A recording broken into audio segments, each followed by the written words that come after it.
Egunon, vamos a tratar un tema de Pablo Casado rechazando la reforma constitucional del PSOE, abro comillas, con la que está cayendo en Cataluña sería un error, del 18 de octubre del 2021. Cada cierto tiempo se sale de madre la idea de que hay que cambiar la Constitución, modificarla. Se ha actualizado solamente 2 veces, y las 2 veces por presunta presión exterior, aunque ambas negociadas por el Estado español en forma de su gobierno en el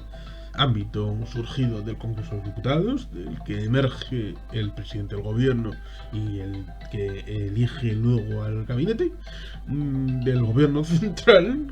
llamado así, del Estado español, a pesar de que competencias ejecutivas están distribuidas también las comunidades autónomas en las nacionalidades y regiones, que son las que establece el artículo número 2 de la Constitución española. Bueno, pues el asunto está en que cada cierto tiempo surge el debate de que hay aspectos que merecen mejorarse, cambiarse. Como digo, en el año 93 fue cambiado el elemento del sufragio activo y pasivo para incluir la posibilidad de que haya sufragio activo y pasivo para los ciudadanos de la Unión Europea, a pesar de que ni siquiera se mencionaba la Unión Europea. Pero en el año 11, en agosto, con agostilla y casi de una noche a la mañana, se acordó entre el PP y el PSOE y el PP, una forma de redacción del artículo 135 incorporado respecto a la forma de seguridad jurídica de la forma de pago de las deudas contraídas tanto en el ámbito público como en el ámbito privado, pero fundamentalmente en el ámbito público por el Estado español, en el ámbito de la crisis llamada de la deuda, o mal llamada de la euro, o de muchas otras cosas, de la subprime, en el caso del Estado español, de la burbuja inmobiliaria, surgida del año 2007-2008, que si bien tiene el origen en el tema financiero, pero acabó derivando en sacar a la luz ineficiencias y deficiencias de los sistemas particulares, como por ejemplo en el Estado español, el tema de la burbuja inmobiliaria, haciéndose durante muchos años más viviendas que en Italia, Alemania y Francia juntas. Digamos que tenemos estas circunstancias en el Estado español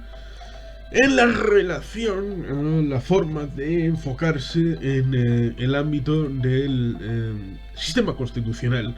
¿Qué pasa con el sistema constitucional? En cualquier país del mundo, la Constitución no puede ser un ámbito cerrado, no puede ser un elemento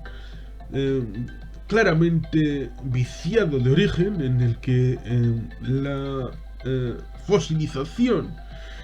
de esta realidad impida la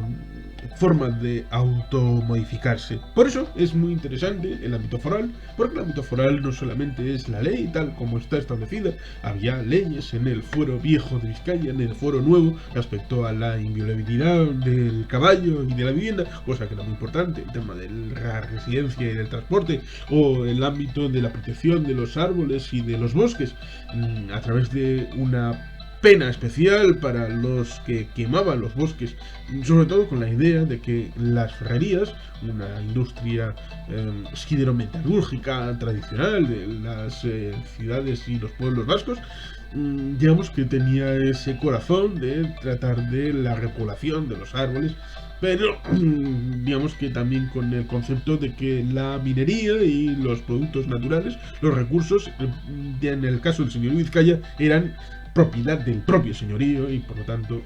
debían de pasar para su transformación y para su venta a través de las instituciones del señorío, pero también con la idea de que no se podía torturar a los detenidos arbitrariamente, es decir, una serie de garantías jurídicas, unos elementos muy interesantes, pero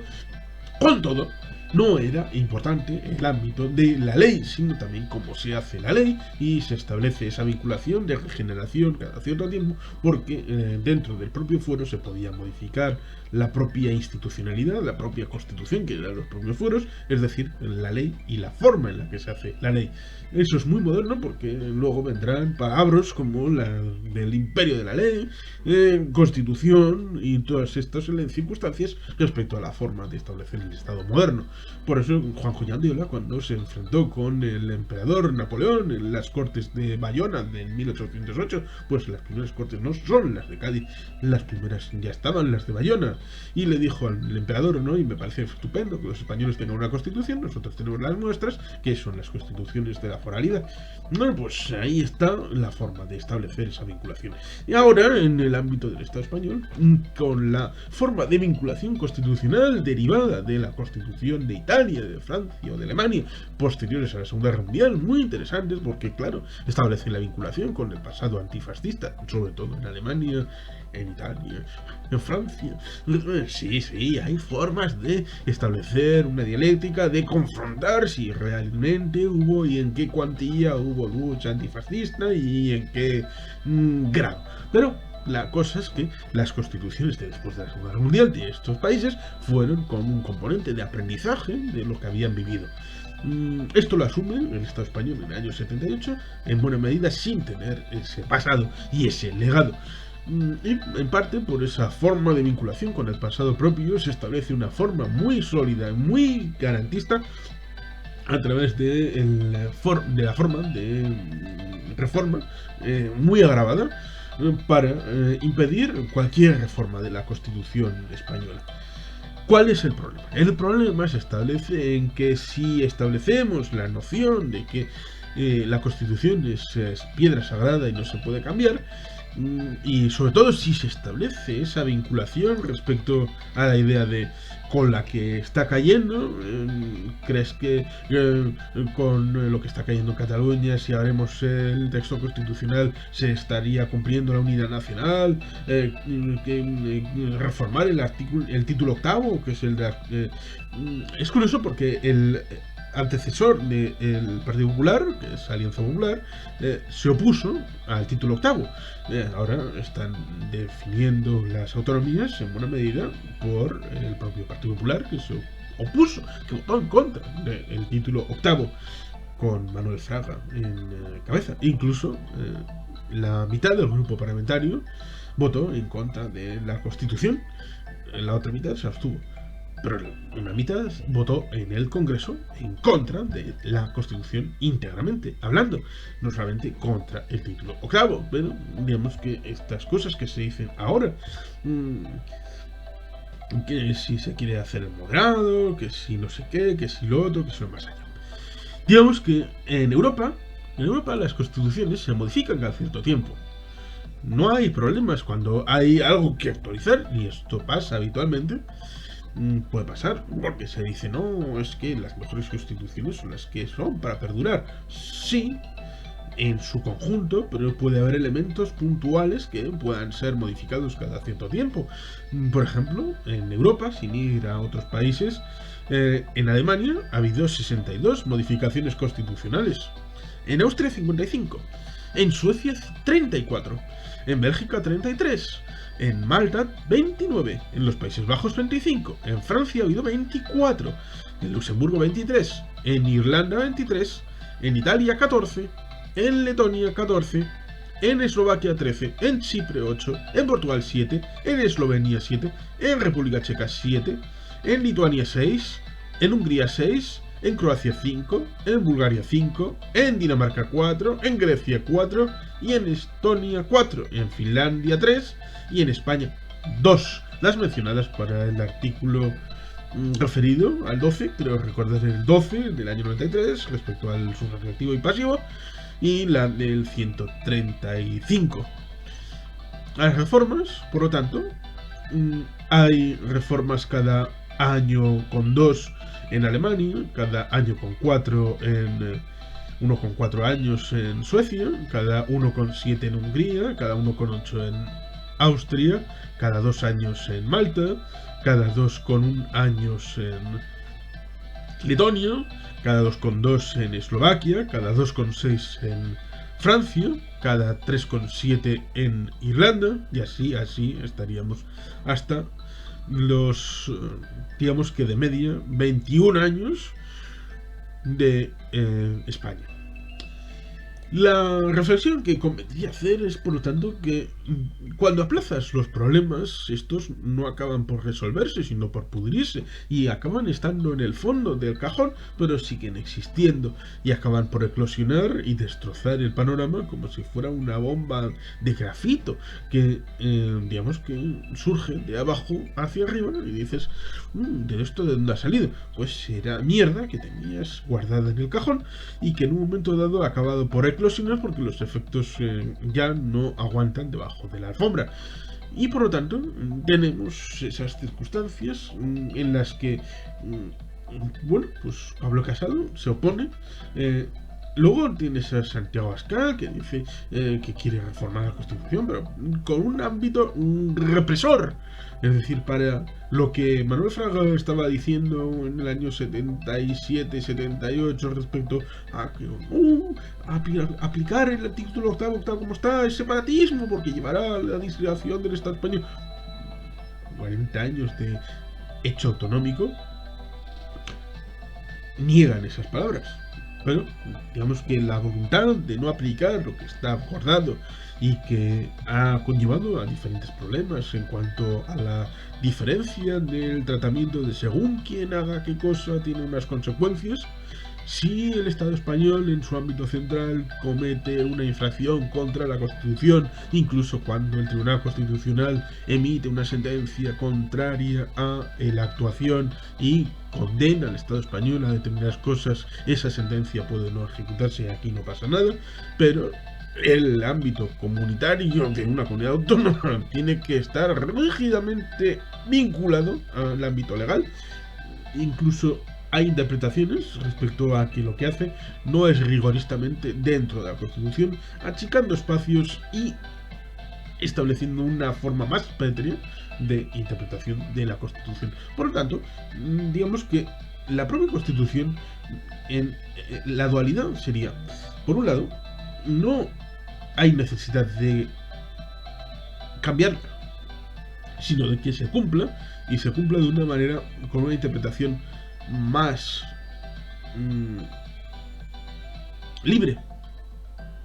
más justa, más compartida. Una interpretación de una Constitución que en principio debería haber abierto los espacios para la convivencia de muy diferentes y dar la posibilidad a determinadas cosas, digamos, que se han interpretado posteriormente por interés, por partidismo,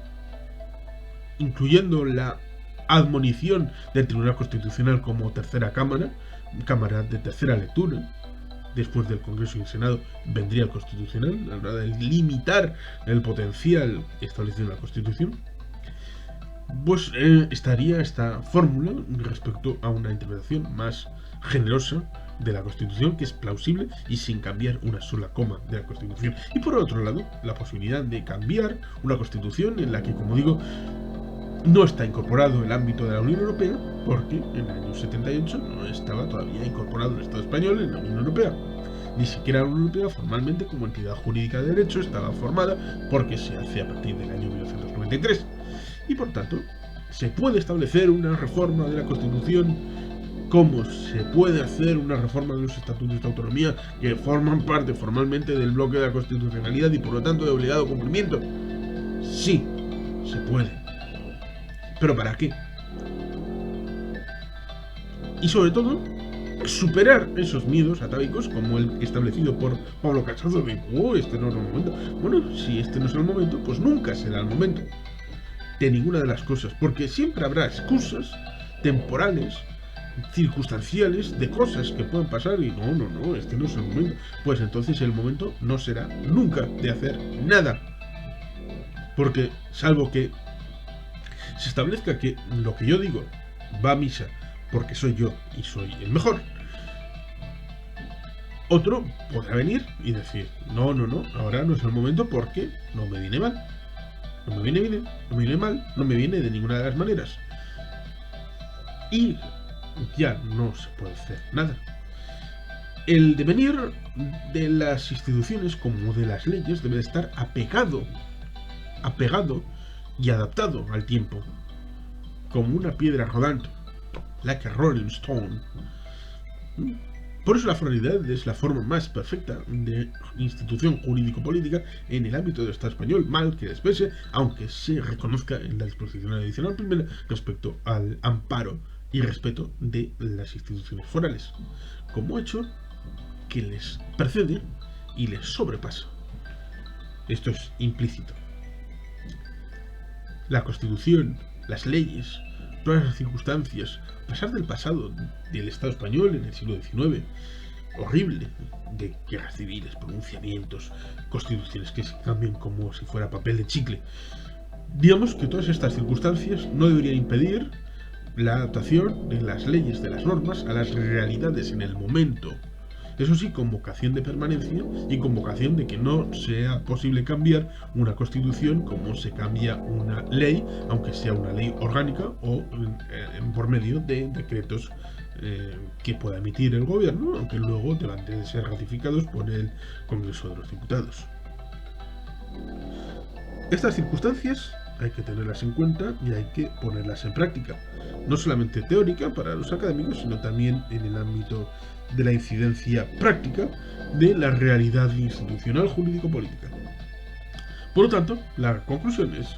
por un lado, tener mayor generosidad en la interpretación y mayor amplitud de miras a la hora de establecer la vinculación con el Tribunal Constitucional, que debería de serlo, mucho más garantista e imparcial a la hora de establecer sus formas de sentencias. Y por otro, si se quiere reformar la Constitución, perfecto, pero que sea con mayor aprobación de la que tuvo en el año 78, en el referéndum del 6 de diciembre y en la votación previa en el Congreso de los Diputados, y que sea por consenso y por mayorías suficientes. Igual ese es el problema de que los españoles están tan poco acostumbrados no ya a gobiernos de coalición, sino a la forma de acordar entre diferentes, que les resulta agobiante y sobremanera imposible e impracticable, ahogo emocional y vital, el concepto de establecer una vinculación con otros españoles a la hora de acordar algo, y que convertirían a la Constitución del año 78 en una rara avis irrepetible. Eso es lo que está reconociendo Santiago Abascal o Pablo Casado o todos los que se oponen a cualquier reforma constitucional, salvo que sea en su dogmática y personal forma de verlo y de arrostrarlo de forma unilateral, ya sea destruyendo las comunidades, ya sea imponiendo o destruyendo. Es decir, que sean incapaces de, con los que no piensan como ellos, hacer un quórum, una forma de acuerdo, de algo común, que incluya las visiones de los partidistas y de los no partidistas, de los que están dentro de los partidos políticos y de los que están fuera, de los que votan y de los que no votan, de los que participan, de los que no participan, de los que viven, estén en el censo o no estén en el censo, de los que tienen residencia en el ámbito del Estado español, para que todos o unas mayorías importantes, por el bien común, se sientan incorporados al proyecto común llamado Estado español o España, para que puedan tener una vinculación, una adopción de esa residencia o nacionalidad desde diferentes enfoques, pero todos dentro de un mismo barco. Es tan imposible, pareciera que lo que subyace es estas circunstancias que Pablo Casado, diciendo que no es el momento, está reconociendo que no es posible negociar entre diferentes, sino entre trincheras. Es muy triste. Hay que salir de las trincheras y tener convivencia. Esa es la reflexión. Y sin más, es que recasco, auro,